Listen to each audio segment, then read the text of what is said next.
News బులెటిన్ల ముందుగా headlines చూద్దాం.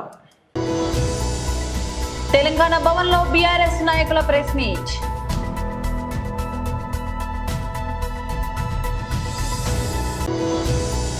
నాంపల్లిలోని BJP రాష్ట్ర కార్యాలయంలో బీజేపీ లీగల్ సెల్ మీడియాతో మాట్లాడారు.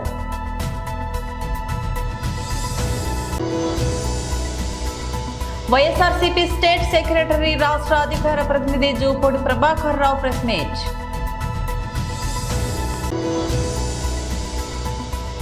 తన మార్ఫింగ్ చిత్రాలపై కీర్తి సురేష్ తీవ్ర ఆవేదన. తెలంగాణ భవన్లో బీఆర్ఎస్ నాయకులు ప్రెస్ మీట్ నిర్వహించారు. కట్టి ఆ రోజు ఆయన చేతుల మీదుగా ఒక ముగ్గురికి పత్రాలు ఇచ్చి గృహప్రవేశాలు చేయించి పూర్తి చేసిన తర్వాత మేము బయటకు వస్తున్నాం. ఆ రోజే ఎన్నికల కోడ్ రావడం జరిగింది. లబ్ధిదారుల జాబితాను అంతా కూడా ఎంపిక చేసి కలెక్టర్ గారు మొత్తం కూడా పారదర్శకంగా లబ్ధిదారులందరి ముందే 2 బెడ్రూమ్ హౌసెస్ అన్నీ కూడా ఫస్ట్ ఫ్లోర్ సెకండ్ ఫ్లోర్ ఉంటాయి కాబట్టి ఎవరికి ఏ బ్లాక్లో కేటాయింపు డ్రా సిస్టమ్ ద్వారా ఎంపిక చేసి అవన్నీ కూడా ప్రాసెస్ పూర్తి చేసి తర్వాత ఎన్నికల కోడ్ రావడం, ఆ ఎన్నికల్లో మేము ఓడిపోవడం, తర్వాత జరిగినటువంటి పరిణామాల్లో 2 సంవత్సరాల నుంచి లబ్ధిదారులను ఎవరు కూడా ఇళ్లలోకి పోనీయకుండా మొత్తం కూడా వాళ్ళ కంట్రోల్లో పెట్టుకొని నిన్న మళ్ళీ ఆ 2 బెడ్రూమ్ల ఇళ్ళ జాబితాను మొత్తం కాంగ్రెస్ పార్టీ కార్యకర్తలకే కేటాయింపు చేస్తూ నిజమైన లబ్ధిదారులకు ఇవ్వకుండా చేసే సందర్భంలో చాలామంది అక్కడికి వచ్చి కలవాలనుకుంటే వాళ్ళందరినీ కూడా పోలీసుల యొక్క పరాకాష్ఠలో మొత్తం కూడా అరెస్ట్ చేసి వాళ్ళందరూ కూడా ధర్నాలు చేస్తే కూడా చేయకుండా ఎక్కడికక్కడ కట్టుదిట్టం చేసి మొత్తం కూడా వాళ్ళ కార్యకర్తలతోటి వాళ్ళకి ఇన్ఫర్మేషన్ ఇప్పించి వారిని పిలిపించి మొత్తం పోలీసుల కంట్రోల్లో వ్యవస్థనంతా కూడా పెట్టి చేయడం జరిగింది. నేను ఈరోజు ప్రభుత్వాన్ని ప్రశ్నిస్తూ ఉన్నా. ఎందుకంటే ఆనాడు ప్రభుత్వంలో ఉండేటువంటి ప్రభుత్వం, ఆనాడు ఉండే కలెక్టర్ గారు కూడా ఎవరైతే పేదరికలు ఉన్నారో వాళ్ళని కొలమానంగా చేసి ఎంపిక చేస్తే 2 సంవత్సరాల నుంచి పెండింగ్లో పెట్టి దీని మీద అనేక ఉద్యమాలు జరిగినాయి. చాలా సందర్భాల్లో ధర్నాలు, రాస్తారోకలు జరిగినా మరి వాటిని అన్నింటినీ కూడా పక్కకు పెట్టి మొత్తం జాబితానే మార్చేసి కాంగ్రెస్ పార్టీ కార్యకర్తలకు మాత్రమే ఇచ్చే విధంగా ఇవ్వడమే కాకుండా దీంట్లో పెద్ద మొత్తంలో అవినీతి ఒక్కొక్క లబ్ధిదారు నుంచి ₹1,00,000 వసూలు చేసి ఈరోజు కేటాయింపు చేయడం జరిగింది. నిజంగా మీకు చిత్తశుద్ధి ఉంటే ఎమ్మెల్యే క్యాంపర్ ముందర పోలీసుల యొక్క పర్యవేక్షణ ఎందుకండి? అక్కడ ఒక సిఐ, ఒక ఎస్ఐ ఎప్పటికప్పుడు ఉండి ఏం జరుగుతుందో కూడా తెలుసుకునే పద్ధతి చేయడం జరుగుతూ ఉన్నాయి.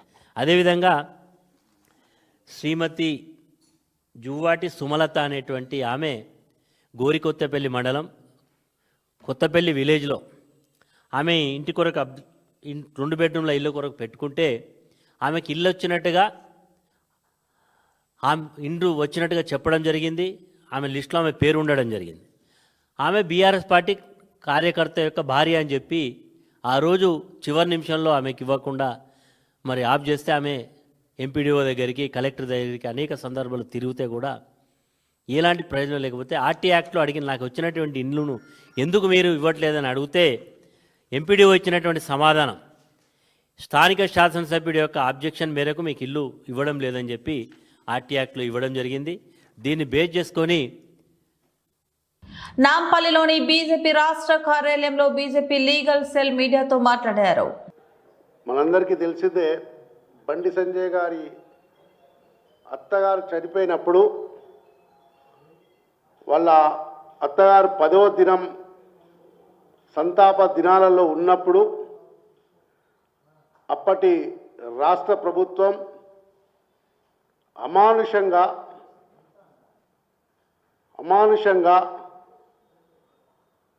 రాత్రి 10-11 గంటల మధ్యలో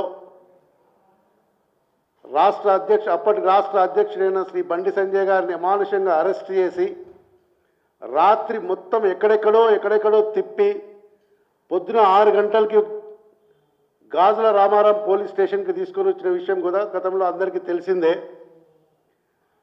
గాజుల రామారావు అక్కడ పోలీస్ స్టేషన్కి తీసుకొచ్చి అక్కడ ఉంచి మళ్ళీ అక్కడ 10-11 గంటలకి వరంగల్ తీసుకుపోయే క్రమంలో జనగాం దగ్గర వేరే వెహికల్లోకి మార్చి హన్మకొండ పోలీస్ వెహికల్లోకి మార్చి హన్మకొండ పోలీసులు అరెస్ట్ చేసినట్టుగా, జనగామ దగ్గర అరెస్ట్ చేసినట్టుగా చూపెట్టినారు.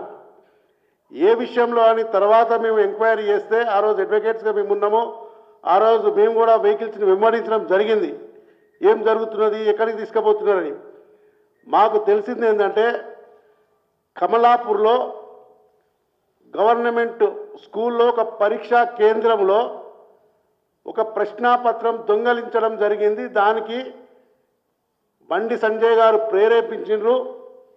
ఆ క్వశ్చన్ పేపర్ ప్రశ్నాపత్రము పరీక్ష స్టార్ట్ అయిన తర్వాత అర్ధగంట తర్వాత అది బయటికి వచ్చింది. కాబట్టి ఆయన దొంగతనం చేపించినాడు పరీక్షాపత్రాన్ని కాబట్టి అని మాల్ ప్రాక్టీసెస్ కింద అరెస్ట్ చేయడం జరిగింది. ఆ రోజు ఆ విషయంలో బండి సంజయ్ గారిని జైలుకి పంపడం కూడా జరిగింది. ఇది పూర్తిగా ఫాల్స్ కేసు. ఆ రోజే చెప్పడం జరిగింది మేము. ప్రభుత్వము బండి సంజయ్ గారిని తట్టుకోలేక ఒక్క కేసే కాదు, ఎన్నో ఫాల్స్ కేసెస్లో నమోదు చేసుకుంటా ఈ కేసులో అరెస్ట్ చేసి జైలుకి పంపడం జరిగింది. తర్వాత మేము ఆ రిమాండ్ ఏదైతే చేసిందో రిమాండ్ ఇల్లీగల్ అని చెప్పి హైకోర్టు పోవడం జరిగింది. రిమాండ్ ఇల్లీగల్ అని కూడా హైకోర్టు డిక్లేర్ చేసింది ఆ టైంలోనే. తర్వాత మేము ఎఫ్ఐఆర్ని కూడా ఛాలెంజ్ చేసినాం క్వాష్ చేయమని. ఏదైతే మాల్ ప్రాక్టీసెస్ జరిగిందో అది జరగలేదు, తప్పుడు కేసులు పెట్టినారని ఆ కేసుని హైకోర్టు విచారించింది. మన సీనియర్ న్యాయవాది ఎల్ రవిచందర్ గారు ఆర్గ్యూ చేసినారు. జడ్జి హైకోర్టు అడిగింది, అర్ధగంట తర్వాత పేపర్ లీక్ అవుట్ అయితే అది పేపర్ లీకేజీ మాల్ ప్రాక్టీస్ కింద ఎట్లా వస్తుంది, అక్కడున్న సూపరింటెండెంట్ మీద ఎందుకు మీరు కేసు నమోదు చేయలేదు, అక్కడున్న పోలీస్ ఆఫీసర్స్ మీద ఎందుకు మీరు కేసు నమోదు చేయలేదు అని కోర్టు చాలా సీరియస్గా ఒక్కొక్కరి వార్నింగ్ చేయడం జరిగింది. కోర్టు సీరియస్గా క్వశ్చన్ చేయడం జరిగింది. దానికి పబ్లిక్ ప్రాసిక్యూటర్ దగ్గర ఆన్సర్ లేదు. ఇది పూర్తిగా ఒక ఉద్దేశపూర్వకంగా బండి సంజయ్ గారిని బదనాం చేయడానికి మాత్రమే ఇరికిచ్చినట్టు కోర్టు పూర్తిగా నమ్మి ఆ కేసుని ఈరోజు క్వాష్ చేయడం జరిగింది.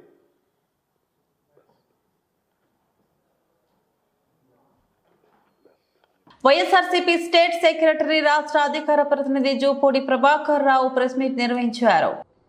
ఇప్పుడు ఒక 18 నెలలుగా తెలుగుదేశం పార్టీ, జనసేన, మిగతా వాళ్ళ కూటమిలుగా ఉన్నటువంటి నేపథ్యం. 18 నెలలుగా ఈ రాష్ట్రంలో ప్రజల మన్ననలను పొందలేక అభివృద్ధిని, సంక్షేమాన్ని గాలి కుదిలేసినటువంటి కూటమి ప్రభుత్వం ఆంధ్రప్రదేశ్లో లెడ్ బై చంద్రబాబు నాయుడు గారు ప్రజల ఆలోచన నుంచి దూరంగా వెళ్ళిపోయి ఎలక్షన్ టైంలో ప్రజలకు ఇచ్చినటువంటి అనేకమైన వాగ్దానాలన్నీ కూడా తప్పుడు వాగ్దానాలుగా ఈరోజు నిరూపించబడిన తర్వాత తిరిగి మళ్ళా గతంలో లాగానే వైఎస్ఆర్ కాంగ్రెస్ పార్టీ మీద అనేకమైన ఆరోపణలతోటి ఎల్లో మీడియా కానీ, చంద్రబాబు నాయుడు గారు కానీ స్వయాన వాళ్ళు చేస్తున్న కుట్రలన్నీ కూడా ఈరోజు మనం చూస్తూనే ఉన్నాం. గతంలో రాజశేఖర రెడ్డి గారి మరణానంతరం ఈ రాష్ట్రంలో ఏర్పడినటువంటి ఒక రాజకీయ సంక్షోభాన్ని మీ అందరూ చూస్తున్నారు.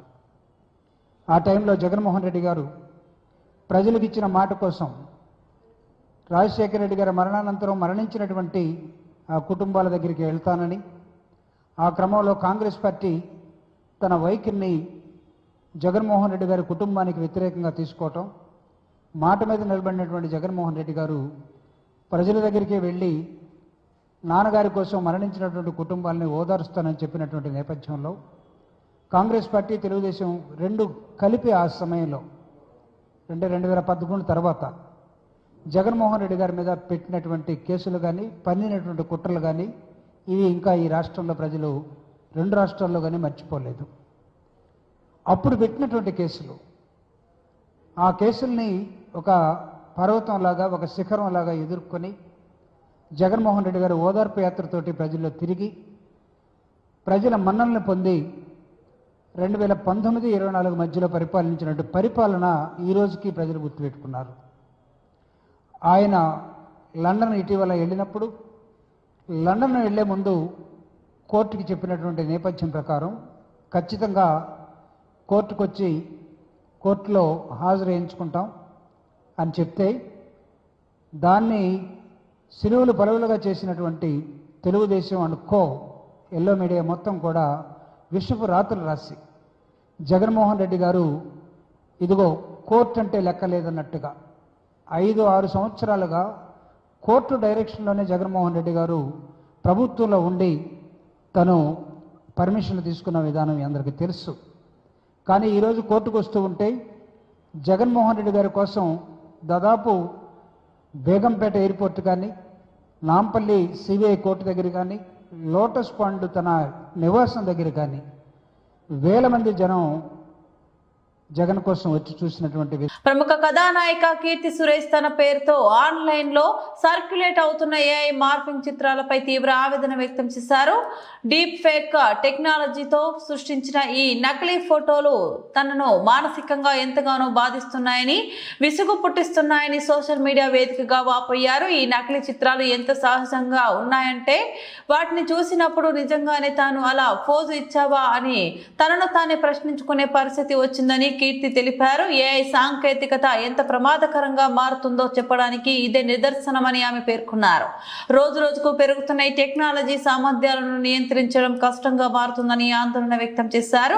అనుమతి లేకుండా ఇతరుల చిత్రాలను ఇలా దుర్వినియోగం చేసే వారిపై కఠిన చర్యలు తీసుకోవాల్సిన అవసరం ఉందని కీర్తి సురేష్ అభిప్రాయపడ్డారు. ఈ సమస్య కేవలం సినీ పరిశ్రమకే పరిమితం కాదని, డిజిటల్ ప్లాట్ఫామ్ లో ఉపయోగించే ప్రతి ఒక్కరికి ముప్పు పొంచి ఉందని హెచ్చరించారు. కీర్తి ఆవేదనకు నటి ఆండ్రియా జెరేమియా మద్దతు తెలిపారు. గతంలో రష్మిక మందన్న, సమంత వంటి నటీమణులు కూడా ఇలాంటి డీప్ ఫేక్ సమస్యను ఎదుర్కొన్నారని, ఈ ఘటన ఏఐ దుర్వినియోగంపై మరింత కఠినమైన చట్టాలు అవసరమని మరోసారి గుర్తు చేస్తుందన్నారు. బీసీ రిజర్వేషన్ సాధన కోసం అన్ని రాజకీయ పార్టీల నాయకులు కేంద్ర ప్రభుత్వంపై ఒత్తిడి తీసుకురావాలని ఎమ్మెల్సీ బస్వరాజ సారయ్య పిలుపునిచ్చారు. వరంగల్ తూర్పు నియోజకవర్గంలోని కార్పొరేటర్ గుండెటి నరేందర్ నివాసం రామ్కీలో నిర్వహించిన మీడియా సమావేశంలో ఆయన మాట్లాడారు. ఈ కార్యక్రమంలో కాంగ్రెస్ నేతలు కె సదానందం, గజ్జల లింగమూర్తి, డిఎస్ మూర్తి, పరమేశ్వర్, రాములు బాబు తదితరులు పాల్గొన్నారు. అన్ని పార్టీల అభిప్రాయాలు సేకరించినట్టు పేర్కొన్న సారయ్య బీజేపీ, బీఆర్ఎస్ నాయకులు కూడా బీసీ రిజర్వేషన్ల కోసం పోరాడాలని కోరారు. మంత్రివర్యులు రేవంత్ రెడ్డి గారు ఏదైతున్నదో ఒక శాస్త్రీయంగా దేశ జనాభా ఎన్నడూ శాస్త్రీయంగా కాలేదు స్వాతంత్రం వచ్చిన తర్వాత.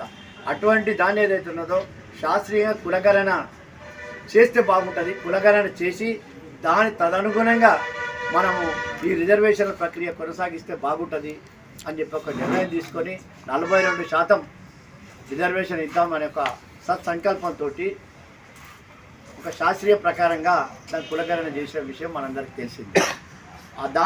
అదే పరంపర లోపల రాష్ట్ర ప్రభుత్వంలో గతంలో 18%, 2018లో రాష్ట్ర ప్రభుత్వం ఏదో పంచాయతీరాజ్ గత ప్రభుత్వం ఏదైతే పంచాయతీరాజ్ చట్టం చేసి 50% కంటే మించొద్దు అని చెప్పేసుకొని రిజర్వేషన్ ప్రక్రియ పెట్టింది. కానీ రేవంత్ రెడ్డి గారు ఏదైతున్నో విద్య, ఉద్యోగం, రాజకీయాల లోపల కరెక్ట్గా మేమెంతో మాకంతా అనే ఒక నినాదాన్ని బీసీలు కోరుతూ ఉన్నారు. వాళ్ళకి తదనుగుణంగా రిజర్వేషన్ పెడితే బాగుంటుందనే ఒక మంచి ఆలోచనతో ఏదైతుందో 2018 దాన్ని సవరణ చేసుకుంటూ, గత ప్రభుత్వం చేసిన తీర్మానాన్ని సవరణ చేసుకుంటూ 2 జీవోల ద్వారా కేంద్ర ప్రభుత్వానికి అదేవిధంగా గవర్నర్ ద్వారా పంపడం జరిగింది. ఇంత జరిగినా కూడా ఇప్పుడు బంత్ ఏదైతున్నదో కేంద్ర ప్రభుత్వం చేతిలో ఉన్నది. కాబట్టి కేంద్ర ప్రభుత్వం నిర్ణయం తీసుకొని చేసినట్టయితే ఈ 42% రిజర్వేషన్ ప్రక్రియ కొనసాగుతుంది అనేది మనందరికీ తెలిసిన విషయం. కానీ కేంద్ర ప్రభుత్వం దానిపైన తదనుగుణంగా నిర్ణయం తీసుకోలేక, ముందు వెనుక ఆలోచించలేకుండా ఏదో ఒక కారణాలు, నోటితోటి రిజర్వేషన్ కావాలి, నొసటితోటి రిజర్వేషన్ అక్కర్లేదు అన్నట్టుగా దాన్ని తీవ్రంగా పరిగణించకుండా దాన్ని పెండింగ్ పెట్టిన విషయం మనందరికీ తెలుసు. ఇంత జరిగినా కూడా కోర్టులు తప్పనిసరిగా విధిగా ఎన్నికలు పెట్టాలనుకున్నప్పుడు రాష్ట్ర ప్రభుత్వం కూడా దీన్ని తర్జన భర్జన అనేక మంది బీసీ నాయకుల యొక్క అభిప్రాయం మేరకు మొన్న వచ్చిన తప్పనిసరిగా ఎన్నికలు పెట్టాలి కాబట్టి ఏం చేద్దామనే ఒక తర్జన భర్జన జరిగిన తర్వాత తప్పనిసరిగా ఎలక్షన్ పెట్టే అవసరం ఉన్నది. కాబట్టి కనీసం మా పార్టీ పరంగా, కాంగ్రెస్ పార్టీ పరంగా 42% రిజర్వేషన్ ఇచ్చుకుంటూ స్థానిక సర్పంచ్ ఎన్నికలన్న కనీసం జరుపుదాం, ఆ తర్వాత వచ్చే నిర్ణయానుసారంగా ముందుకు పోదామనే ఒక ధైర్యంతో ఈ కార్యక్రమాన్ని ముందుకు తీసుకుపోతున్న విషయం మనందరికీ తెలిసిందే. కాబట్టి ఇప్పటికైనా కేంద్ర ప్రభుత్వం మీద అన్ని రాజకీయ పక్షాలు ఒత్తిడి తీసుకొచ్చుకొని ఆ యొక్క నిర్ణయాన్ని తీసుకొని కేంద్ర ప్రభుత్వంలో చట్టపరంగా 42% రిజర్వేషన్ చేయడానికి అందరూ సంపూర్ణంగా మద్దతు ఇవ్వాలని చెప్పేసుకొని కేంద్ర రాష్ట్ర ప్రభుత్వాల మీద మద్దతు తీసుకురావాలనే, అన్ని రాజకీయ పార్టీల యొక్క మద్దతు పొందాలనే సంకల్పంతో ముందుకు పోతా ఉన్నారు. దేశంలో గత 6 నెలల నుంచి ఆపరేషన్ కగార్ పేరుతో బీజేపీ ప్రభుత్వం, మోదీ, అమిత్ షా లాంటి వ్యక్తులు అరాచక పాలన చేస్తూ ప్రజాస్వామ్యాన్ని పూర్తిగా విస్మరించి మావోయిస్టులను చంపేయడమే లక్ష్యంగా పెట్టుకొని పాలన కొనసాగిస్తున్నారని, ఇది ముమ్మాటికి తప్పినని కేంద్ర ప్రభుత్వాన్ని ప్రశ్నిస్తూ విలేకరుల సమావేశంలో Tipparapu Sampath TPCC SC department atrocity రాష్ట్ర ఇన్ఛార్జ్ అన్నారు. మావోయిస్టు నేత హిడ్మాది బూటకపు ఎన్కౌంటరే, ఎందుకంటే ఒక కేంద్ర కమిటీ సభ్యుడికి తనతో అడవిలో రక్షణగా ఉండవలసిన వారు 28 మంది మావోయిస్టులు విజయవాడ నగరంలో ఒక ఇంట్లో ఎలా దొరుకుతారు అని ప్రశ్నిస్తున్న హిడ్మాతో పాటు అందరూ దొరికారు. కానీ హిడ్మాను, వారి భార్యను మరియు ఇంకో 3 మాత్రమే హింసించి చంపారని, ప్రజాస్వామ్యాన్ని కాపాడవలసిన కేంద్ర ప్రభుత్వమే చీకటి పాలన చేస్తుంటే ఎవరు కాపాడుతారని ఈ సందర్భంగా అన్నారు. ముమ్మాటికి బూటకపు ఎన్కౌంటర్గా భావించవలసిన ఈ దేశ ప్రజలు ముమ్మాటికి కూడా అది బూటకపు ఎన్కౌంటర్గా భావిస్తున్నారు.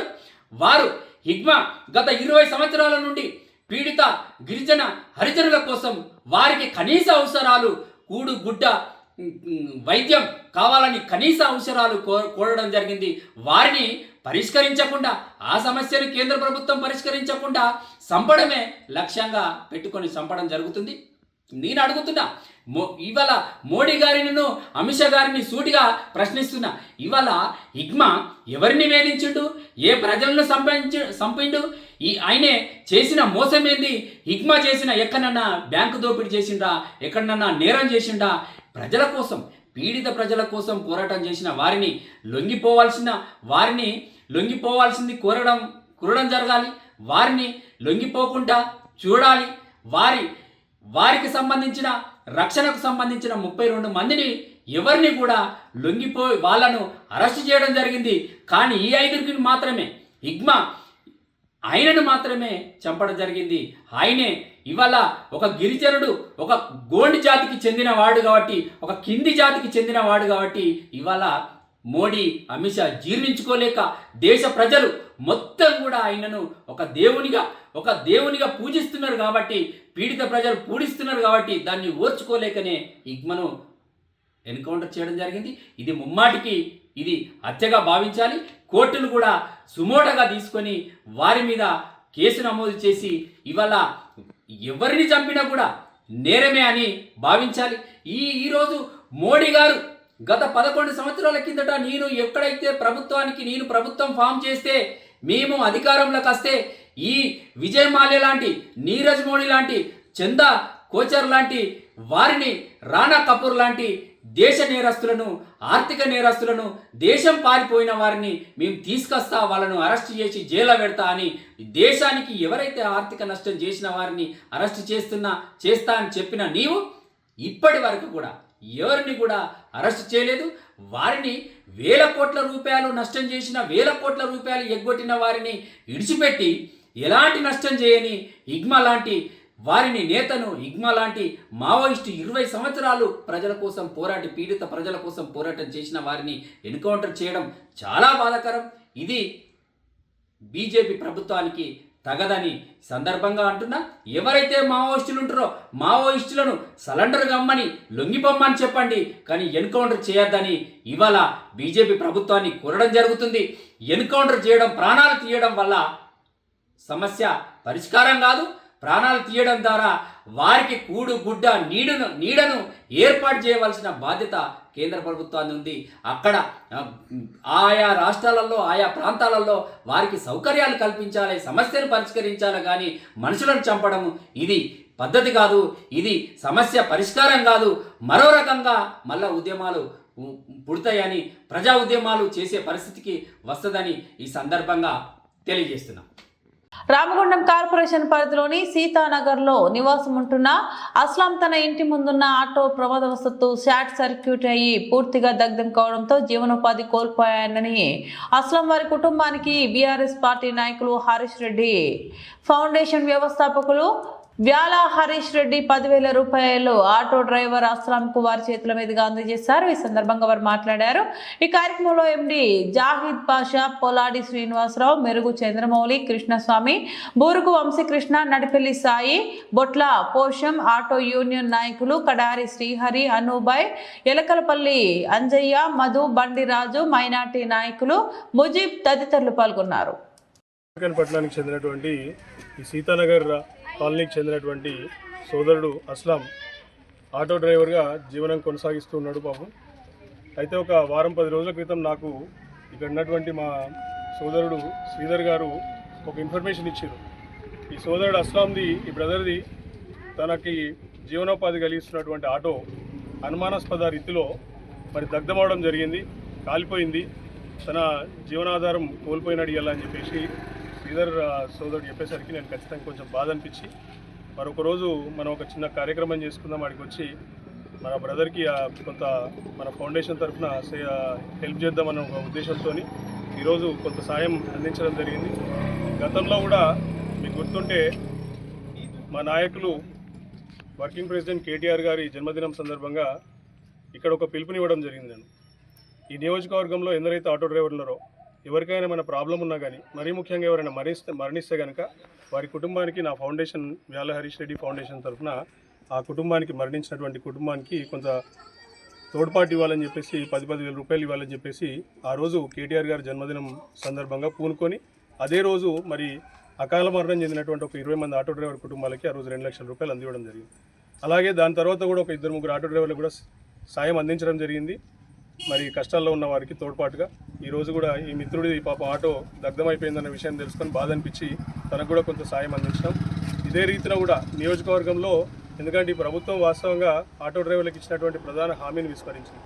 ఆటో డ్రైవర్లందరూ కూడా కాయకష్టం చేసుకొని కష్టపడి మరి జీవనం సాగిస్తున్నటువంటి కుటుంబాలందరూ కూడా వాళ్ళకి ఆశ చూపించి ఏడాదికి 12,000 రూపాయలు ఇస్తామని చెప్పేసి ఇప్పటికి 2 ఏళ్ళు కావస్తున్నా కానీ ఆ హామీని తుంగలో దొక్కి మర్చిపోయి ఇలా పాలకులు ప్రవర్తిస్తున్నారు. మరి అది వాళ్ళకు గుర్తు చేద్దామన్న ఉద్దేశంతోనే నేను ఇక్కడ మరి ముఖ్యంగా ఓన్లీ రామగుండం నియోజకవర్గంలో ఈ సేవా కార్యక్రమాన్ని ప్రారంభించడం జరిగింది. ఇప్పటి నుండి కూడా ఎవరికైనా ఆటో డ్రైవర్లకు కూడా ఏమైనా కష్టాలున్నా కానీ నా దృష్టికి తీసుకురండి, మా ఫౌండేషన్ తరఫున సాయం అందిస్తాం. ఖచ్చితంగా కూడా వాళ్ళందరినీ కూడా కడుపులో పెట్టుకొని కాపాడుకుంటాం. ధన్యవాదాలు. బులెటిన్ ముగించే ముందు మరోసారి హెడ్లైన్స్ చూద్దాం. తెలంగాణ భవన్లో బీఆర్ఎస్ నాయకుల press meet.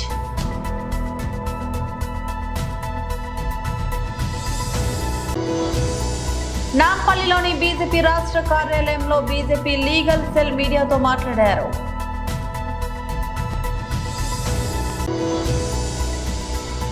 YSRCP state secretary రాష్ట్ర అధికార ప్రతినిధి జూపూడి ప్రభాకర్ రావు ప్రెస్ మీట్.